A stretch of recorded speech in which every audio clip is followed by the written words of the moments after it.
A paz do Senhor, irmãos e irmãs, por favor, pode sentar em nome de Jesus. Glórias a Deus. Então, meus irmãos, o pastor Herman foi comissionado para cumprir uma tarefa no reino de Deus e, na ausência dele, estamos aqui mais uma vez para meditarmos sobre a palavra do Senhor. Eu convido os irmãos e as irmãs para nós abrirmos as nossas Bíblias no primeiro livro dos Reis, no capítulo de número 19. Primeiro livro dos Reis, capítulo de número 19. Nós vamos ler do versículo 1 ao versículo 6. Capítulo 19, versículos de 1 a 6. Primeiro livro dos Reis. Assim diz a palavra do Senhor. E Acabe fez saber a Jezabel tudo quanto Elias havia feito e como totalmente matara todos os profetas à espada. Então Jezabel mandou um mensageiro a Elias, a dizer-lhe: assim me façam os deuses e outro tanto, se der certo amanhã, a estas horas, não puser a tua vida como a de um deles.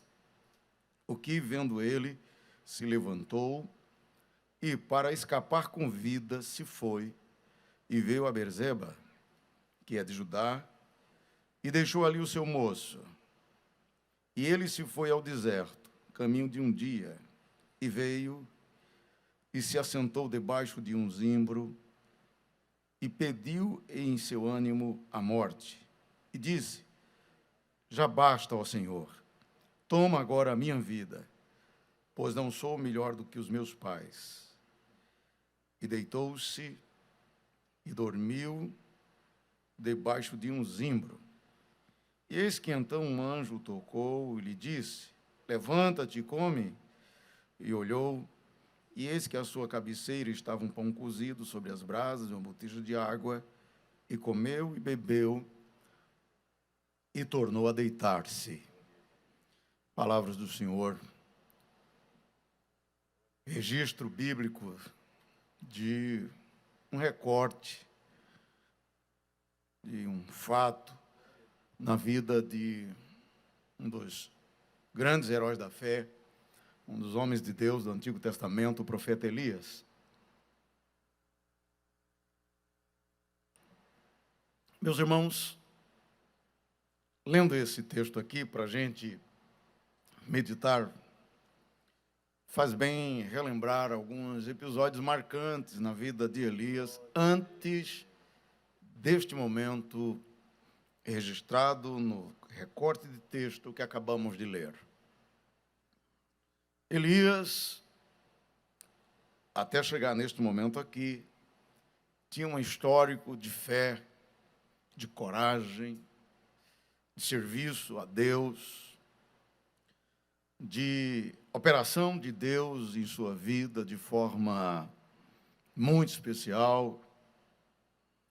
O Espírito de Deus se apropriou de Elias e ele vai até o rei Acabe, que era o rei de Israel, que se afastara de Deus, se afastara dos princípios da palavra de Deus. Elias vai até Acabe.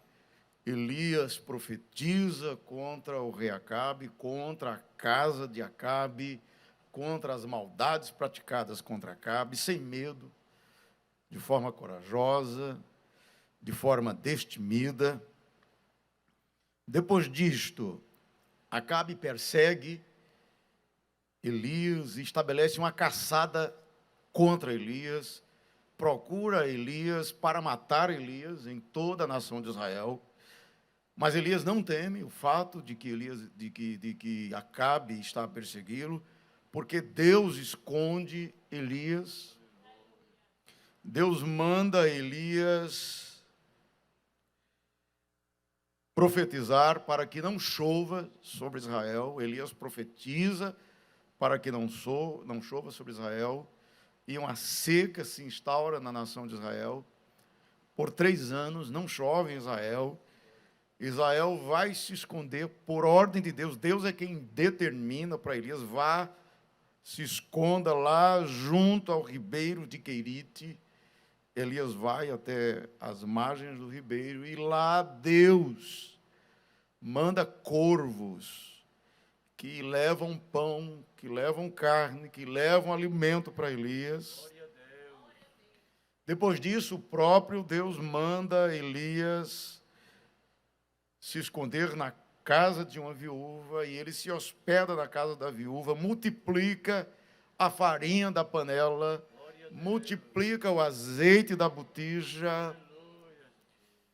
E a viúva tinha um filho, o filho adoece, desfalece, o fôlego de vida escapa da vida daquele menino. Elias ora ao Senhor, a vida do menino é restaurada, é devolvida, mais um milagre que Deus opera. E depois disso, Elias se dirige a Acabe, desafia os profetas de Baal, luta contra 450 profetas de Baal, ora, desce fogo do céu, que consome o altar, que consome os profetas de Baal.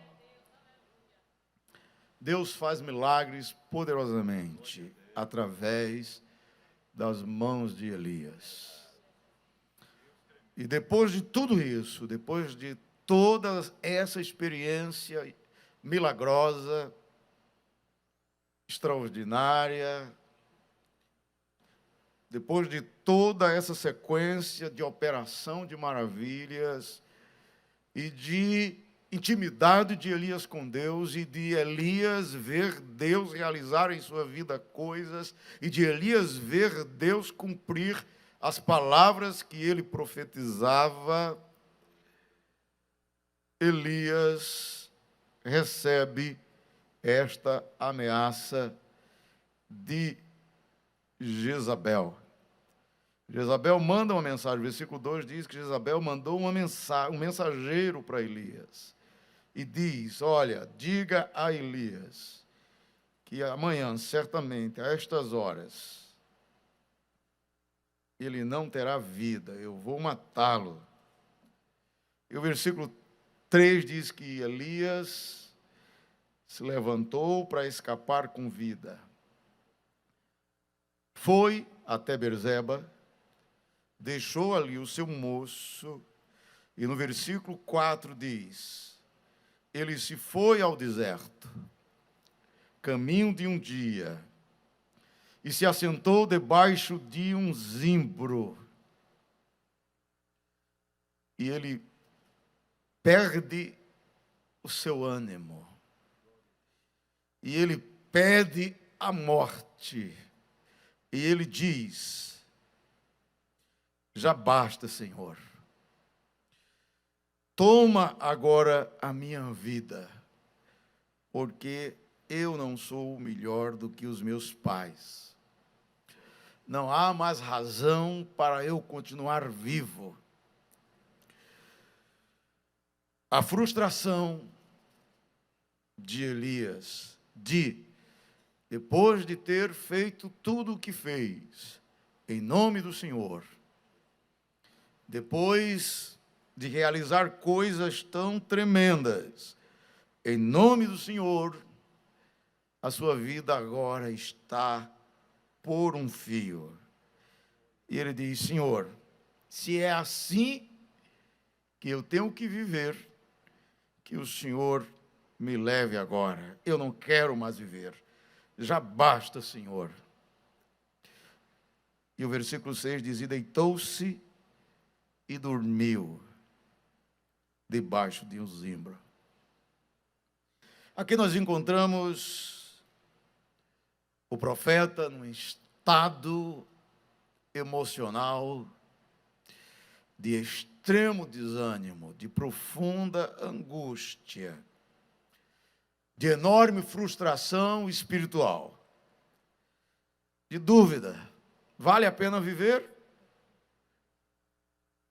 Depois de ter feito tudo o que fez em nome de Deus, é assim que vai terminar a sua história? Então, Deus, basta. O sentimento de inutilidade se apodera e se apropria de Elias a ponto de ele dizer que não vale mais a pena viver. Quando tudo parece perdido, quando nada parece valer mais a pena, quando tudo parece que se foi e se esvaiu. Meus amados irmãos, eu estou aqui diante de um profeta como Elias. Tiago capítulo 5 diz que Elias era um homem sujeito às mesmas paixões que nós. E se ele era um homem sujeito às mesmas paixões que nós, e se Deus fez questão que este fato ficasse registrado na Bíblia Sagrada, de alguma forma, é porque há interesse de Deus de que, ao olharmos para essa experiência de Elias, enxerguemos alguma coisa que seja útil para nos guiar, para nos conduzir em nossa caminhada. De alguma maneira, em algum momento de nossas vidas, a experiência que Elias passa aqui, debaixo de um pé de zimbro, em pleno deserto, solitário, desanimado, sem encontrar significado para continuar a viver. Às vezes, a vida nos prega peças. As circunstâncias da vida nos envolvem de tal forma e de tal intensidade que em algum momento das nossas vidas é possível que alguns de nós já tenhamos feito uma oração parecida com essa que Elias fez. Depois de perdas profundas, depois de momentos de grandes desesperanças, quem nunca fez uma oração assim: Senhor, por quê? Depois de eu ter feito tanta coisa no teu reino, por que comigo acontece isso? Muitas vezes nós passamos a nossa vida inteira socorrendo pessoas, ajudando pessoas, fortalecendo pessoas, animando pessoas. Mas chega uma hora, quando a vez de ser animado é a nossa. Chega a vez em que o desânimo que encontrávamos nos outros e procurávamos ajudá-los a sair dessa, quando chega a nossa vez, quando somos nós que nos encontramos nesse estágio, a situação parece muito mais complexa ainda. Quem vai me socorrer agora? Como lidar com a dor? Como lidar com o medo? Como lidar com o desespero? Sendo crente. Veja, eu não estou falando aqui de pessoas sem Deus. Eu estou falando aqui de um profeta que tinha profunda intimidade com Deus. Quantos de nós, muitas vezes, somos o Mourão lá da casa, da família, que alguém, quando passa por uma dificuldade, corre até a gente, procurando uma saída, uma solução. E muitas vezes demos para alguém um direcionamento, uma orientação, um encaminhamento. Muitas vezes Deus nos fez ver e nos fez enxergar saídas para muita gente que pensava que não havia mais saída. Mas quando somos nós que nos sentimos num beco sem saída, mas quando somos nós que chegamos a pensar que tudo parece perdido, Glórias a Deus, que nos socorre, mesmo nestas horas. Quem está de fora, muitas vezes, tem dificuldade de entender esses processos que ocorrem na vida de algumas pessoas. Para quem está de fora, é muito fácil dizer: ei, rapaz, saia dessa, saia, que é isso? Você está se enganchando com isso. Leia a Bíblia, vá orar. Não é simples assim, porque nessas horas, a gente até lê a Bíblia, mas Deus parece que silencia. Nessas horas, a gente até ora, mas o céu parece de bronze. Uma expressão que nós conhecemos e muitos irmãos dizem. Porque o que acontece com Elias aqui é uma perseguição, uma ameaça de morte, mas ele já havia sido ameaçado de morte antes. Ele já havia sido caçado por Acabe em todo o reino. E Deus o escondera. E Deus o protegera. Mas agora a sensação é outra. Ele não se sente protegido. Ele não se sente guardado. Ele não se sente envolvido pela proteção de Deus. Esse é o problema nessas horas.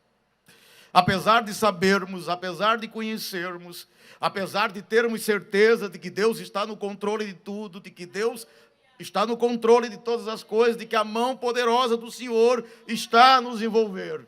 Mas quando nós entramos neste processo de crise espiritual, de esgotamento espiritual, todas essas certezas parecem desabarem, parecem se esvaírem. E o conhecimento teológico que temos de Deus não é bastante para nos trazer a paz ao coração. Quando é que isso acontece? Veja, há uma explicação para entendermos essa questão no texto bíblico. No versículo 2 diz o seguinte: então Jezabel mandou um mensageiro para Elias e disse-lhe: assim me façam os deuses de outro tanto, se de certo amanhã, a estas horas, eu não puser a tua vida como a dos profetas de Baal que ele destruiu. Meus irmãos, Jezabel não mandou matar Elias.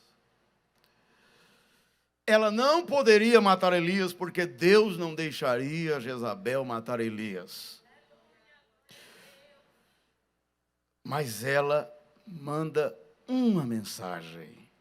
Ela manda um recado para afetar as emoções do profeta, para afetar os sentimentos do profeta, para desestabilizar as emoções do profeta. É assim que Satanás faz contra as nossas almas e contra as nossas vidas.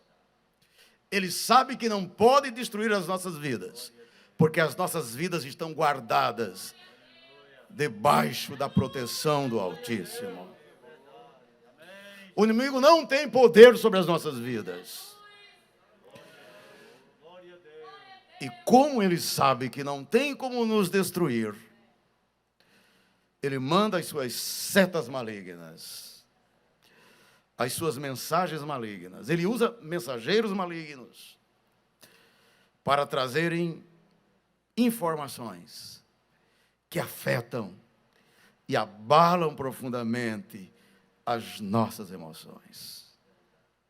Quantos de nós já não vivemos isso? Estávamos bem, uma bênção, as coisas caminhando tudo dentro dos conformes. E de repente, a gente recebe uma mensagem, a gente recebe um recado, a gente recebe uma palavra, e aquilo faz as nossas vidas desmoronarem. E aquilo abala profundamente a nossa fé. Meus amados irmãos, aqui, na nossa cabeça, há um campo de batalha espiritual. A nossa mente é um campo de batalha, onde o inimigo frequentemente, contra o qual frequentemente o inimigo envia setas. Porque nós não temos que lutar contra a carne e contra o sangue, mas sim contra os principados, contra as potestades, contra os príncipes das trevas deste século, contra as hostes espirituais da maldade nos lugares celestiais. O nosso inimigo é invisível.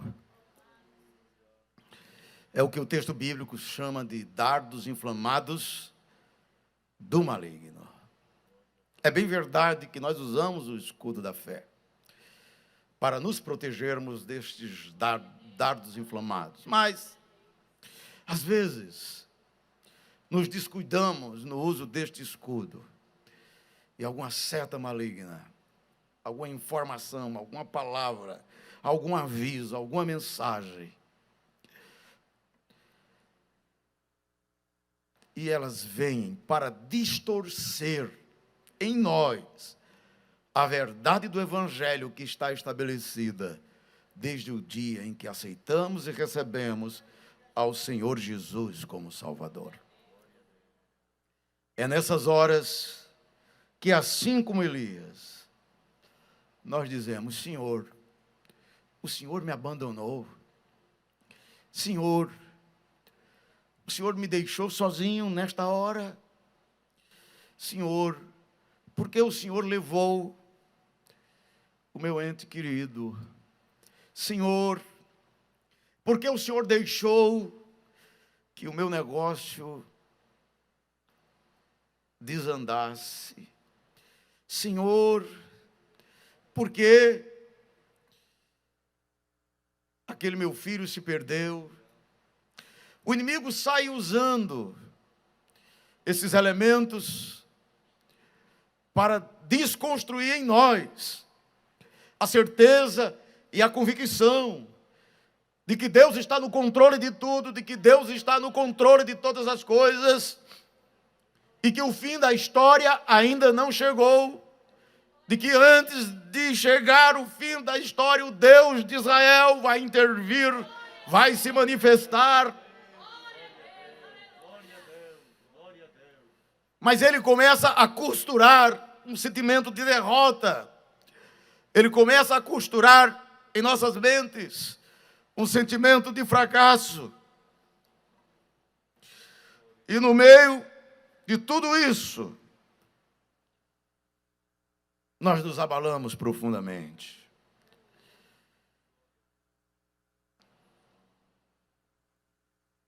E o que é que acontece? É que Elias, no meio disso tudo, o versículo 3 diz: e ele deixou ali o seu moço, e ele foi para o deserto. Quando essas coisas acontecem, é uma tendência nós fazermos isso.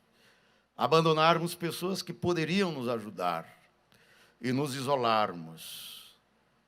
O isolamento para o cristão é um problema, sempre é um problema. Deixar de ir para a igreja, deixar de ir para os cultos, tentar resolver a coisa sozinho lá, no ambiente escuro do quarto. Só que a igreja é o corpo de Cristo. Nós precisamos uns dos outros para nos apoiarmos, para nos ajudarmos, para nos consolarmos. Mas Elias deixou o seu moço e foi sozinho. Ao mesmo tempo que estava extremamente temeroso, ao mesmo tempo em que estava extremamente fragilizado, parece se achar forte o suficiente. Não, eu dou conta disso sozinho. Nem tudo a gente dá conta sozinho. Há coisas que a gente precisa de alguém para nos ajudar, para nos dar uma palavra, para nos levantar. Por isso que a Bíblia diz que é melhor serem dois do que um, porque se um cair, o outro levanta, e um cordão de 3 dobras dificilmente se quebrará. É por isso que Deus deu ao homem a esposa, deu à esposa o esposo, e deu aos pais os filhos, e deu aos filhos os pais. E nos deu amigos, e nos deu irmãos. Não podemos nos isolarmos e acharmos que damos conta sozinho. É bem verdade que há situações muito especiais, que Deus quer ter um encontro conosco, face a face, e aí Deus permite. Mas isso não pode ser a regra.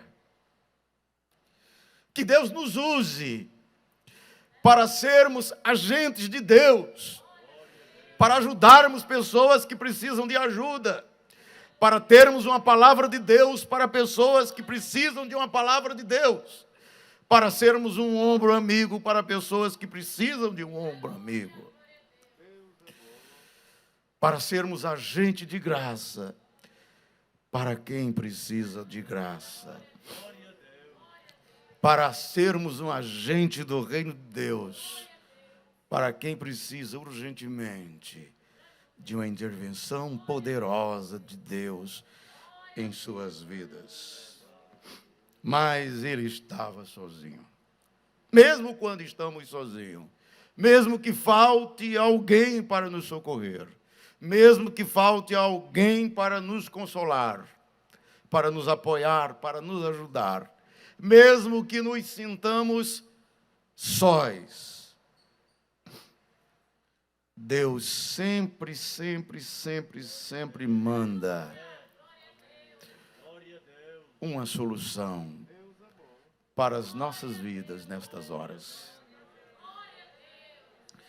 O texto bíblico diz que Deus enviou um anjo do Senhor.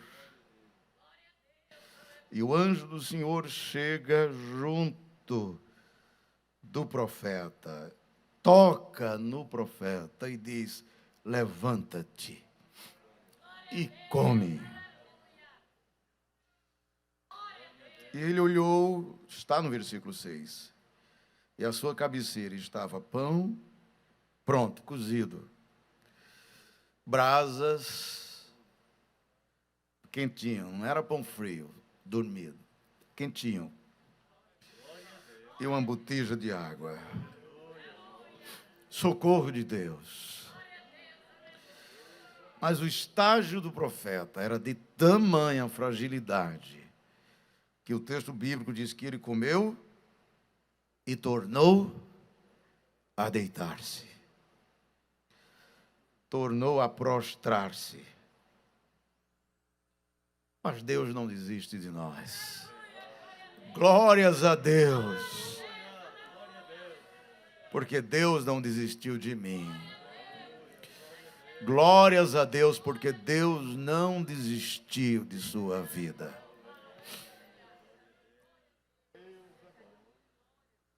O anjo do Senhor voltou uma segunda vez, tocou de novo e disse: levanta-te. E de novo disse: coma, porque muito comprido te será o caminho. Não é o fim da estrada. Tudo parece perdido, mas não está perdido. Há ainda projetos de Deus para serem realizados em sua vida. Há ainda projetos de Deus para serem realizados em minha vida. Deus guardou o profeta Elias de Acabe, não foi por acaso. Deus estava guardando o profeta Elias de Jezabel, não era por acaso.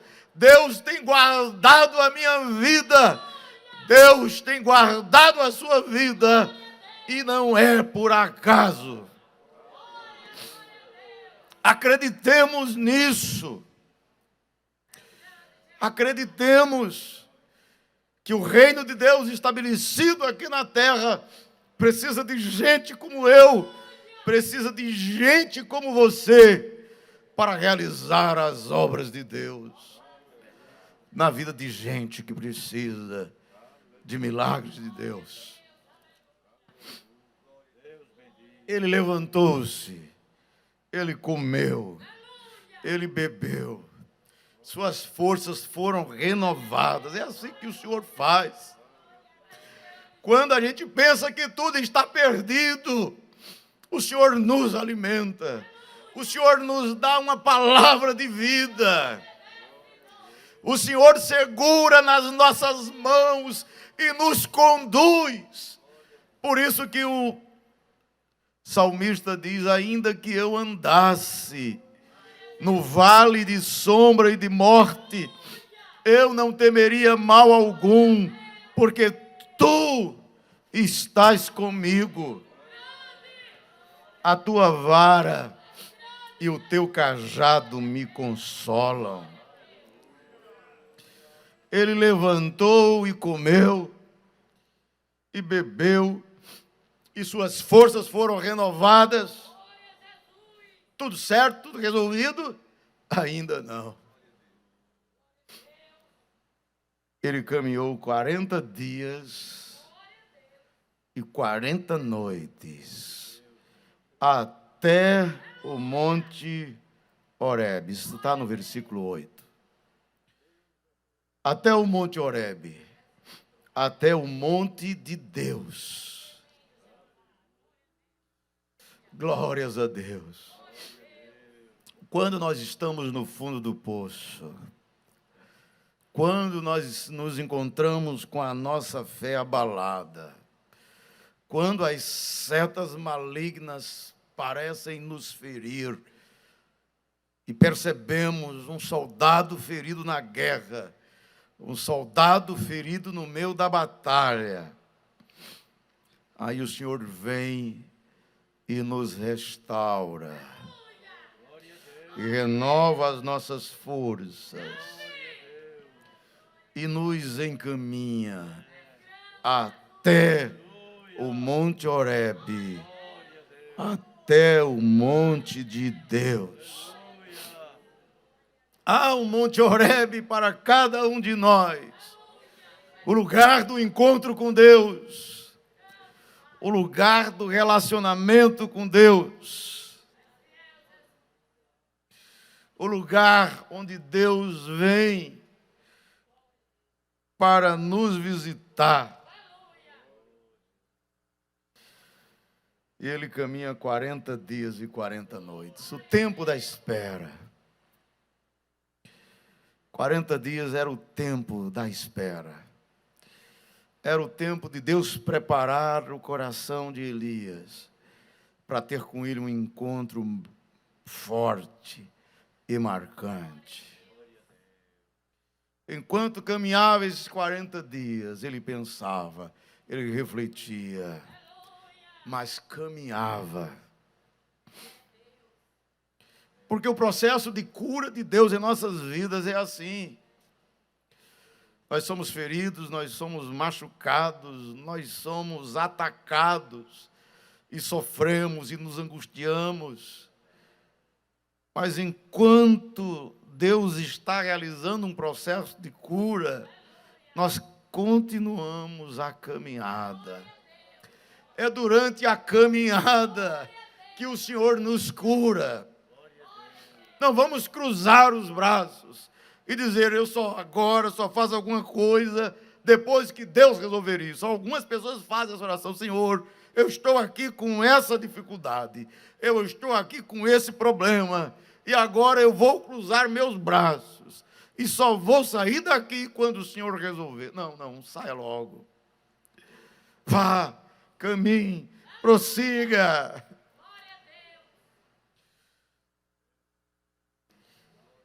É uma caminhada contínua, 40 dias e 40 noites, até o monte de Deus. 40 dias de sol, de calor, de poeira. É aquele período de silêncio de Deus em nossas vidas. A gente ora, busca, recebe, vem para a igreja porque somos crentes. A gente vem para a escola dominical porque somos crentes. Mas não sentimos a graça de Deus, não sentimos o mover de Deus, mas continuamos, mas prosseguimos, mas insistimos, porque vamos chegar no Monte Horebe. E Deus vai se manifestar para nós no Monte Horebe. Nós não perdemos a esperança de que chegaremos no Monte Horebe, o monte de Deus. E ele vai até o Monte Horebe. E quando ele chega no Monte Horebe, versículo 9, diz, e ali no Monte Horebe, no monte de Deus, ele chegou. Ele entrou numa caverna e passou a noite ali. Depois de chegar no monte de Deus, depois de chegar no lugar onde Deus está, onde Deus se manifesta, ele entra numa caverna.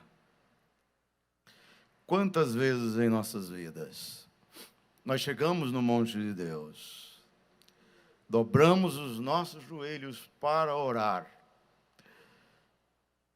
nós sabemos que Deus está ali para ouvir as nossas orações, mas no meio de nossas orações, ao invés de nos apresentarmos a Deus, nós construímos uma caverna e nos isolamos. Estamos diante de Deus, estamos no monte de Deus, mas não compreendemos o significado de estarmos no monte de Deus. O nosso coração parece não se quebrantar. O nosso coração parece não se rasgar, não se derramar.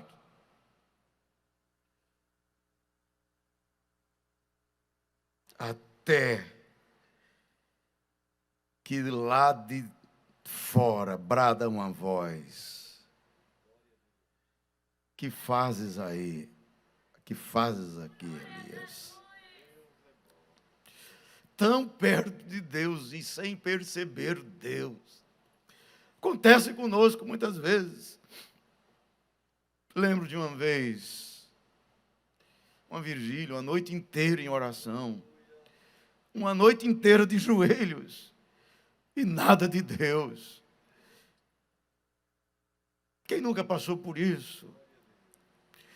Porque ao estarmos lá no monte de Deus, nós não nos despimos diante de Deus.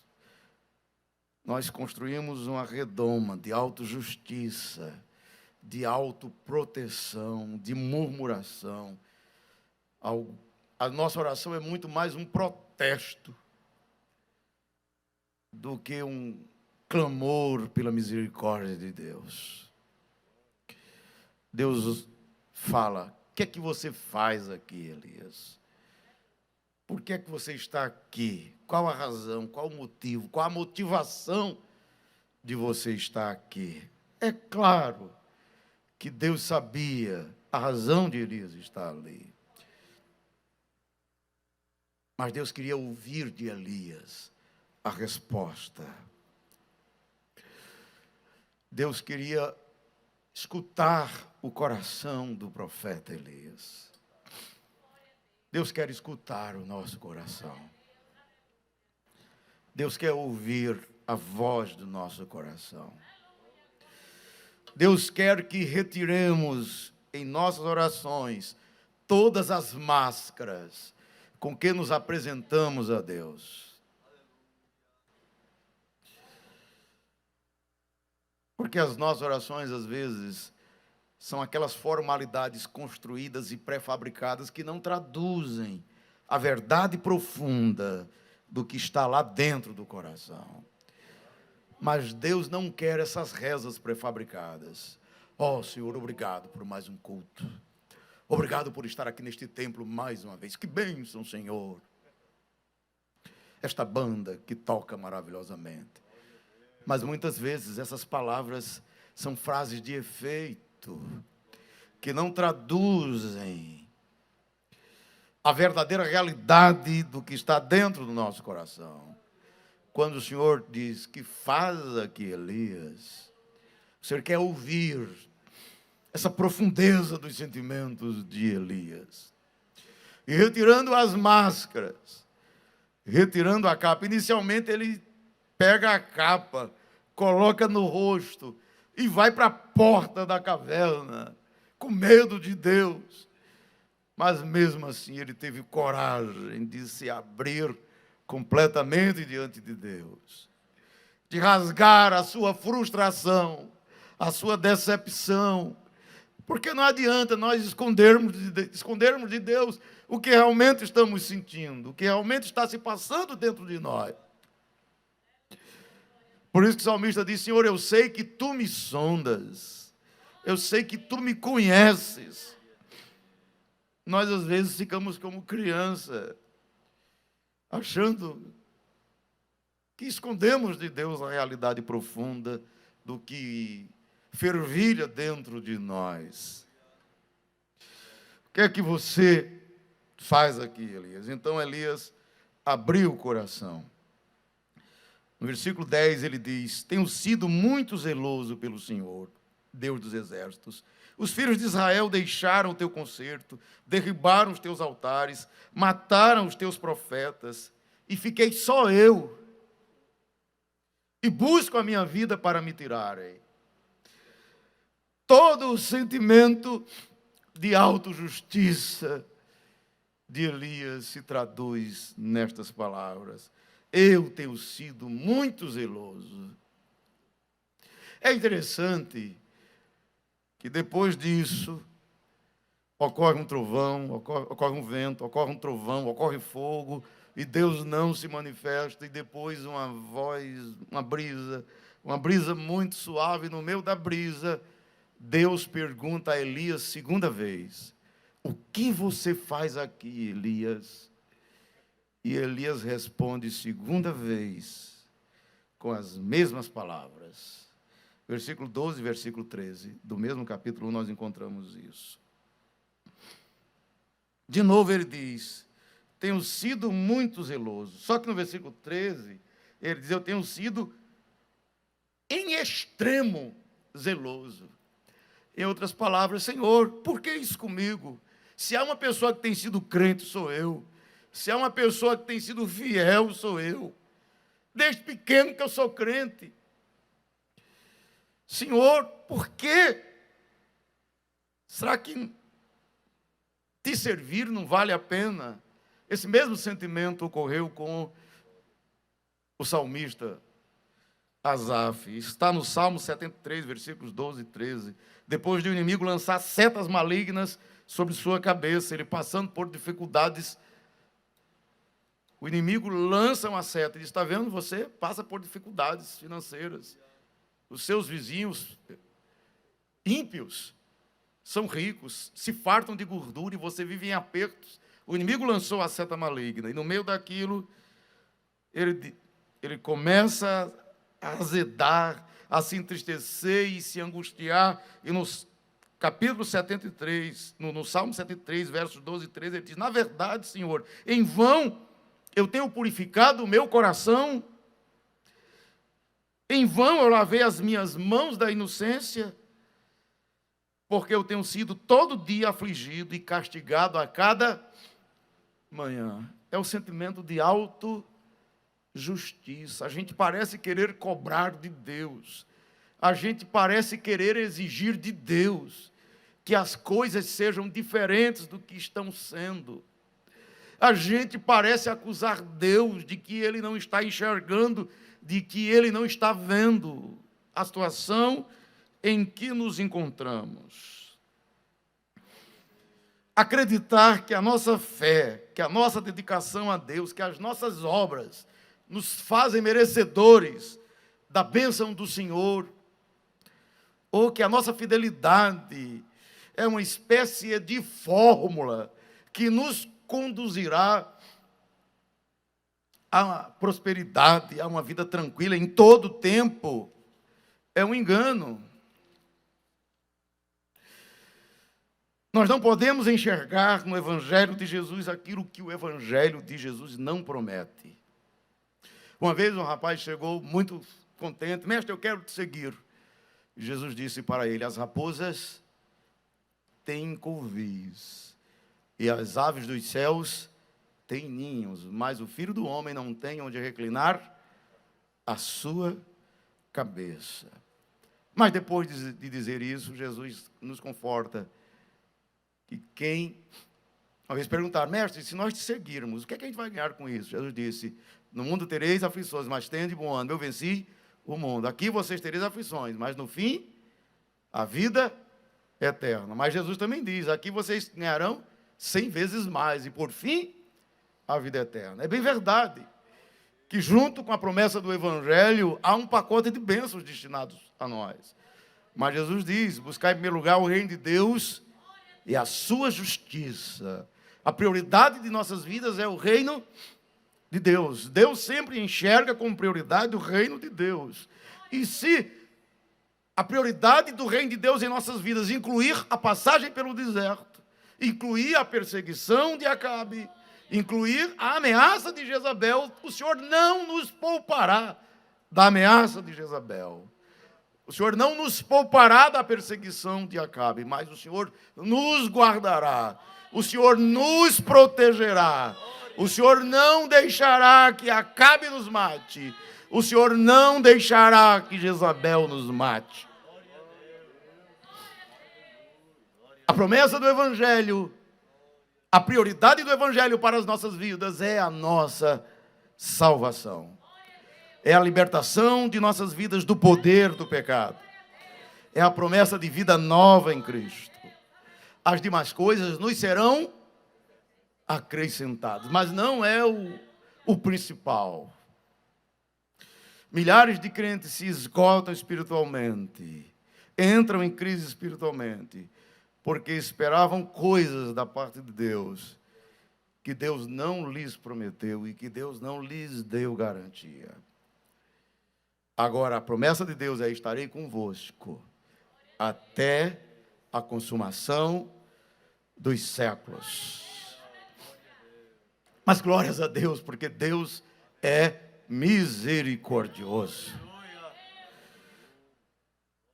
Porque Deus envia a solução, Deus envia uma intervenção. Depois que Ele abre o seu coração: eu tenho sido fiel, Senhor, mas veja a situação em que estou. Eu estou sozinho, derribaram os teus altares. Veja a injustiça que fizeram contra mim. Veja, eu fiquei sozinho. Procura a minha vida para me matar. O Senhor: eu estou aqui. E se o Senhor está aqui, de que mais precisamos? Porque Ele é tudo. Deus não apenas envia o socorro, Deus é o socorro. Glórias a Deus. E quando Deus diz: Elias, põe-te para fora, vem para perante a face do Senhor, ele ouve a voz do Senhor. E o Senhor fala ao coração dele profundamente. E o Senhor age profundamente no coração dele. E no versículo 15, o Senhor diz: vai, volta pelo teu caminho para o deserto de Damasco. O Senhor renovou a aliança com o profeta. O Senhor renovou o pacto com o profeta. O Senhor renova a aliança dele contigo nesta noite. O Senhor renova a aliança dele comigo nesta noite. Deus nunca nos descarta. Às vezes as pessoas nos descartam, mas Deus nunca nos descarta. O Senhor não jogou na cara de Elias, no rosto de Elias, a fraqueza de Elias, o medo de Elias. O Senhor disse: vá, volte pelo caminho para o deserto. É interessante que ele volta de novo pelo deserto. Mas agora ele volta com as forças renovadas em Deus. Quando a gente pensa que já passou pelo pior, às vezes o pior está por vir. Mas quando as nossas forças estão renovadas em Deus, o pior que está por vir se torna coisinha muito pequena. E a gente diz: meu Deus, como é que eu estou conseguindo vencer tudo isso? É a renovação das forças do Senhor. É a renovação da glória do Senhor em nossas vidas. Volta pelo caminho. E deixa eu dizer uma coisa para você. Você não está sozinho. Tem 7.000 que não dobraram os seus joelhos. E Deus ainda diz mais: vá. E você vai cumprir uma missão. Você vai ungir Azael, rei sobre a Síria. Você vai ungir Jeú, rei de Israel. E você vai ungir Eliseu, profeta desta nação, em teu lugar. Deus nunca encerra a história de uma pessoa que está nas suas mãos, que está debaixo de sua vontade, sem que conclua todos os projetos que ele tem para realizar. Aquilo que Deus lhe prometeu, aquilo que Deus falou ao seu coração, aquilo que Deus ao longo dos anos tem sinalizado que vai fazer, que vai realizar na sua vida. Não tenha medo. Ele vai completar a obra, porque aquele que começou a boa obra, ele, somente ele, a aperfeiçoará. Ele saiu dali e cumpriu o que Deus mandou que ele cumprisse, e ungiu reis, e ungiu o profeta Eliseu. E ele passa por Eliseu no versículo 19, ele vai lá, Eliseu estava no campo, e ele lança a capa sobre Eliseu, e ele transfere a graça de Deus para Eliseu, e ele transfere a unção de Deus para Eliseu, e ele treina Eliseu para ser seu substituto, e carros de fogo e cavaleiros de Deus tomam Eliseu, e a capa de Elias e a unção de Elias fica sobre Eliseu. Deus toma Elias com carros de fogo, Deus toma Elias com cavaleiros de fogo, mas ele transfere graça, transfere unção, porque sempre há um propósito de Deus, e o propósito de Deus sempre é esse: dar graça o que de graça recebemos. Amém. Amém e amém.